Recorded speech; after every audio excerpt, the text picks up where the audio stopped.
मंडळी नमस्कार. मी प्रल्हाद दातार. तुम्ही ऐकता माझं मत. मंडळी मी आज बोलतो त्या दिवशी जवळपास नागपूर इथे सुरू झालेल्या हिवाळी अधिवेशनाचा 7वा दिवस असेल. 3-4 दिवस अधिवेशन अजून चालेल. 10 दिवसाचं अधिवेशन आहे विदर्भासाठी. अवकाळीवर चर्चा झाली थोडी बहुत, शेतकऱ्याच्या आत्महत्येवर चर्चा झाली थोडी बहुत,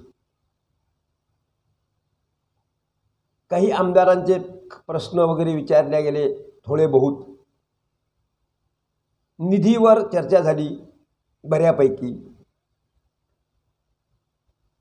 आणि सर्वाधिक चर्चा झाली ती मराठा आरक्षणावरती.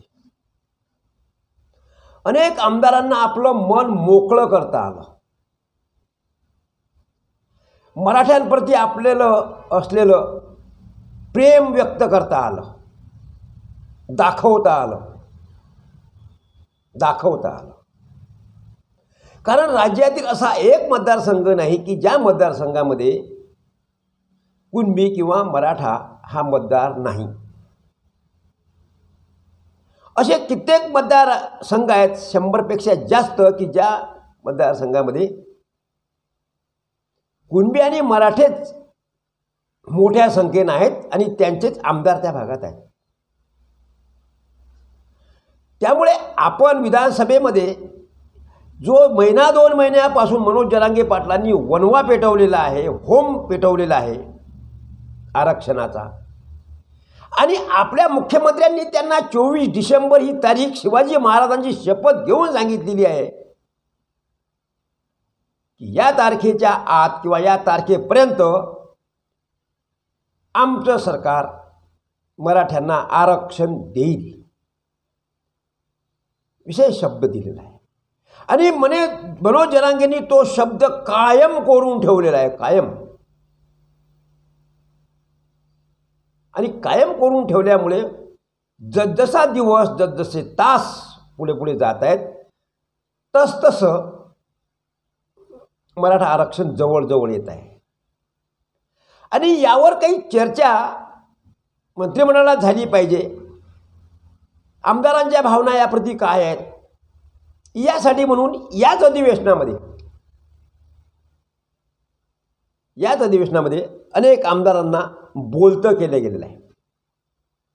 त्यात अजून एक असा मुद्दा आहे की ज्यामुळे मराठा आरक्षण हे विधानसभेत थोड्या बहुशी चर्चेला गेलंच असतं, तर त्याला कारणीभूत आहेत छगन भुजबळ, ओबीसीचे नेते.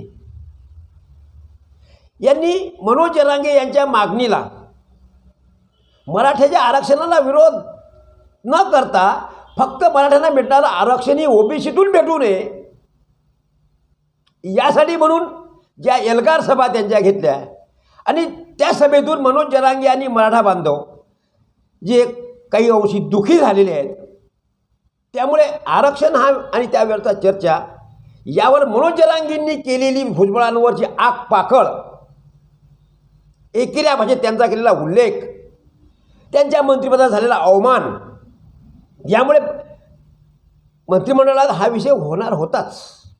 पण तो अल्पसा झाला असता, काही तासापुरता झाला असता, काही वेळेपुरता झाला असता, आणि त्यानंतर अधिवेशन चाललं असतं. खरं म्हणजे विदर्भात नागपूरला होणारे अधिवेशन आमच्या कामासाठी आहे ना. प्रचंड अनुशेष आहे विदर्भाचा. महिन्याभरापूर्वी औरंगाबादला जे अधिवेशन झालं 3-4 दिवसाचं, त्यात मराठवाड्याचा अनुशेष वगैरे भरून काढण्यासाठी ज्या काही घोषणा झाल्या तशाच काही घोषणा इथं होतील असं वाटत होतं. पण घोषणा झाल्या नाही, वादविवाद झाले आणि प्रत्येक आमदारांनी आपापल्या अक्कलेचे तारे एवढे सुंदर तोडले मित्रांनो की त्यांना खाली आल्यानंतर किंवा घरी आल्यानंतर, गावात आल्यानंतर विचारा की तुम्ही असं जे बोलले त्यांना ऐकवा ते, आणि त्यांना त्यांचा चेहरा पहा, ते हेच सांगतील की तिथं आम्हाला असं बोलावं लागत होतं गळे हो. कारण मराठ्यांचं मतदान आपल्याला पाहिजे. तिथं तसं बोलावंच लागत होतं, म्हणून आम्ही तिथं बोललो. कित्येकांना असं वाटते की हा मुद्दा चिघळत राहिला पाहिजे अजूनही काही वर्ष.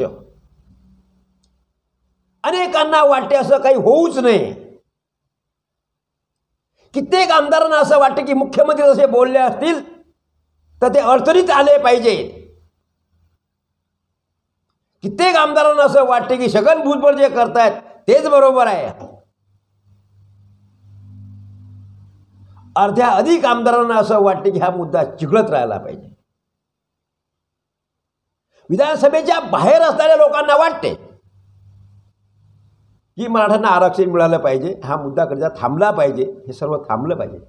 पण आता या आंदोलनाच्या दरम्यान झालेल्या घटना, झालेले हल्ले, झालेली जाळपोळ, झालेल्या नुकसानी, त्यावरच सुद्धा आता कथ्याकूट होत आहे.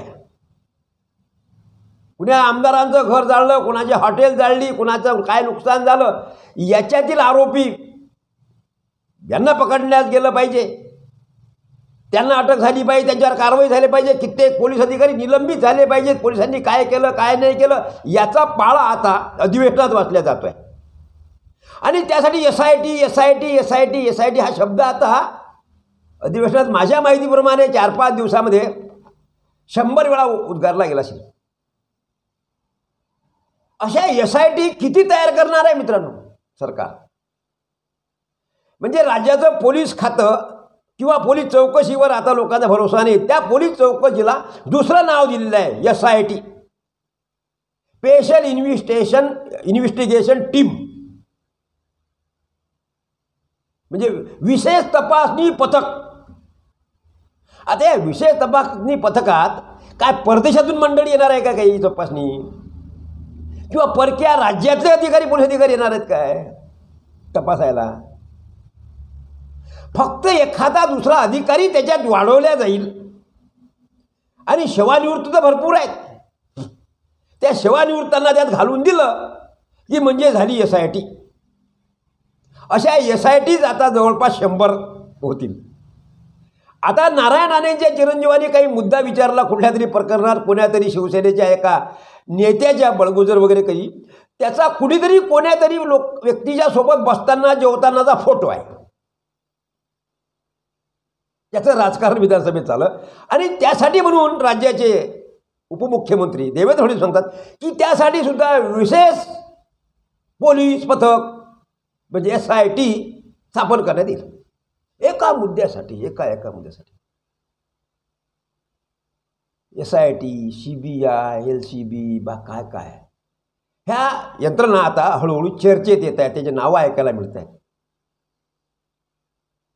माझा मुद्दा हा आहे मित्रांनो की मी हे म्हणायचं आहे मला की मराठा आरक्षण या विषयावर वेगळं अधिवेशन अध्यक्ष महोदय नार्वेकरांना घेता आलं असतं. काही दिवसापूर्वी अशी मागणी झाली होती की मराठा आरक्षण या विषयावर राज्यातील आमदारांचं एक वेगळं अधिवेशन घेण्यात यावं. अशी चर्चा होत असताना ती चर्चा अध्यक्षांनी ऐकली, मुख्यमंत्र्यांनी ऐकली, उपमुख्यमंत्र्यांनी ऐकली, सर्व मंत्र्यांनी ऐकली. पण त्यावर वेगळं अधिवेशन 2-3 दिवसाचं घेण्याचं धाडस राज्याचे मुख्यमंत्री आणि विधानसभेचे अध्यक्ष यांनी केलं नाही. ते जर केलं असतं तर तो मुद्दा कधीचा काही अंशी चर्चेला गेला असता, वेगळा चर्चेला गेला असता. आणि मनोज जरांगे जे आज म्हणतात की 17 तारीख ही तुमची, 17 तारीख ही आमची आणि 24 तारीख तुमची. 24 मुख्यमंत्री बोललेले आहेत, 24च्या आत काय झालं, 24पर्यंत आम्हाला तुम्ही देणार आहे, त्याच्या अगोदर काय काय केलं, म्हणजेच काय काय दिवे लावले, अशी मागणी किंवा याची माहिती जरांगे मागतायत. उद्या राज्यामध्ये अंतरवली सराटी या गावामध्ये राज्यभरातील तमाम मराठा नेते एकत्र येऊन पुढच्या आंदोलनाची दिशा ठरवत आहेत. आणि त्यामुळे या अधिवेशनात त्या आंदोलनादरम्यान जे कोणते नेते, त्याच्यामध्ये युवन आमचे बच्चू कडू हे सुद्धा काही वेळा मध्यस्थी करायला गेले होते. तर ते जे कोणी मध्यस्थी करायला गेले होते, म्हणजे अजितदादा जे काही असतील, एकनाथराव शिंदे जे काही असतील, देवेंद्र फडणवीसांचे काही असतील, हे तिन्ही नेत्यांनी जे काही माणसं पाठवले आपले प्रतिनिधी, यांचं प्रत्येकाशी झालेलं बोलणं, त्यांचे व्हिडिओ, त्यांच्याशी केलेली चर्चा ही उद्यापासून उघड केल्या जाईल. हे उघड गुपित आहे, ते घोषित केल्या जाईल, उघड केल्या जाईल. आणि मग तुम्ही बोलले होते, तुम्ही बोलले होते, तुम्ही बोलले होते, तुम्ही म्हटलं होतं, तर द्या. किंवा खरंच अधिवेशनाच्या दरम्यान 24 तारखेला तुम्हाला द्यायचं आहे, तर 24 तारखेआत तुम्ही अगोदर काय काय केलं, कुठपर्यंत आले याची माहिती विधानसभेमध्ये सुद्धा काँग्रेसच्या एका नेत्यांनी, आमदारांनी विचारली, त्यांना सुद्धा दिल्या गेली नाही. अर्थात मुख्यमंत्री शेवटच्या दिवशी काही उत्तर देताना बोलतील काय त्यांची आतापर्यंत तयारी झाली म्हणून. पण मनोज जरांगेंनी आतापासून जर हा सुरू जर केला सिनेटा, तर विधानसभेच्या सभेत बोलण्याच्या अगोदर मुख्यमंत्र्यांना मनोज जरांगेकडे बोलावं लागेल, सांगावं लागेल की आम्ही इथपर्यंत आलो आहे, एवढ्या प्रमाणे तुमच्या जातीचे दाखले मिळाले, एवढे पुरावे मिळाले, इतके लाख पुरावे मिळाले, काही लोकांना दाखले दिले, त्यानंतर भुजबळांनी आक्षेप घेतल्यामुळे थांबलं प्रकरण. आता पुढे आपल्याला असं करायचं आहे, न्यायालयाचा विषयाशी तो काय आहे, हा सर्व विषय मनोज जरांगेचं असं मत आहे की आम्हाला आजपर्यंत सांगल्या गेलं पाहिजे, आता सांगल्या गेलं पाहिजे. म्हणजे तुम्ही करता की नाही करत, तुम्ही चाल सुरू केली आहे की उभेच आहात, तुम्ही चालता आहात की उभेच आहात, हे तपासण्यासाठी थर्मामीटर मनोज जरांगेंनी उद्याचं लावलेलं आहे.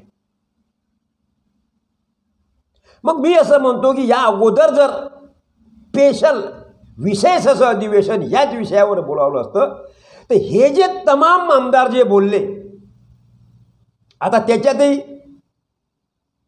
बळी तो कानपिढी 5-5, 7-7 वर्ष वेळा असणारे आमदार पहिल्यांदा बोलून गेले, दुसऱ्यांदा तिसऱ्यांदा असलेल्या आमदारांना संधीच मिळाली नाही. आणि बिचाऱ्या महिला आमदार तर सकाळी मी अधिवेशन सुरू झाल्यापासून तर 5-6 वाजेपर्यंत ह्या फक्त अधिवेशनात बसून होत्या. एका महिला आमदारांनी आपल्याला प्रश्न विचारला होता त्या दिवशी की आम्हाला कधी बोलू देता, महिलांना काही संधी द्यायची की नाही तुम्हाला, आम्हाला बोलता येत नाही काय, आम्हाला विचार मांडता येत नाही काय, आम्ही सुद्धा 5-5, 7-7 लाख मतदारांचं प्रतिनिधित्व करतो, आम्हाला काही संधी द्याल. बच्चू कडूच्या भाषणाच्या अगोदरचा विषय आहे हा. बच्चू कडू म्हणायची की त्या ताई काय म्हणतात, त्या ताई काय म्हणतात, त्या ताईंनी असं विचारलं होतं की आम्हाला काही संधी द्या. त्यावेळेस अध्यक्षांनी सांगितलं होतं की तुमचे जे प्रतोत आहेत त्यांच्याकडून जे यादी मागितली त्या यादीनुसार क्रम चालू आहे, त्यामुळे तुमचा क्रम जेव्हा येईल, नंबर जेव्हा लागेल, अधिवेशनाच्या शेवटच्या दिवशी शेवटच्या तासात जरी लागला तरी तुमचं नाव घेतलं जाईल आणि तुम्हाला बोलावं लागेल. मग तुमचं भाषण ऐकायला विधानसभेत कोणी असो नसो, कारण बऱ्याच आमदारांचं तसंच झालं आहे, काही सुरू झाले की त्याचं ऐकायला कोण थांबत नव्हतं. आपलं भाषण ऐकलं लोकांनी, आपलं भाषण केलं निघले, आपलं भाषण केलं निघले, अशा पद्धतीचा प्रघात यावेळेचा हिवाळी अधिवेशनात झाला आणि हे सर्व पाहायला मिळालं. मग माझं म्हणणं हे आहे मित्रांनो की मनोज जरांगे आणि मराठा आंदोलन आणि छगन भुजबळ ओबीसी यावर वेगळं अधिवेशन घ्यायला काहीच हरकत नव्हती, कारण मुद्दा तेवढा तीव्र आहे. आणि अशा विषयावर जर तुम्ही वेगळं अधिवेशन 4 दिवसाचं घेऊ शकत नसाल आणि या म्हणजे विदर्भाच्या अधिवेशनात जर तुम्ही हेही त्यात घालत असाल तर तुम्ही विदर्भाला दिले दिवस किती, विदर्भाच्या मुद्द्यावर किती दिवस बोलले, काय केलं, की फक्त हुरडा खायला आले होते नागपूरला.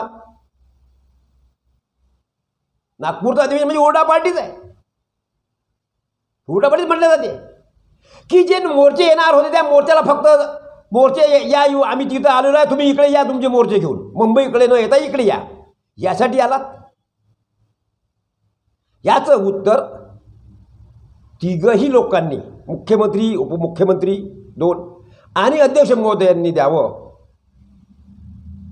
अशी राज्यातील नागरिकांच्या वतीने मी अपेक्षा करतो. विदर्भाच्या वाट्याला पहिल्यापासूनच येत असलेले हे उपेक्षितपण आणि त्याच्यातच तुम्ही कामात काम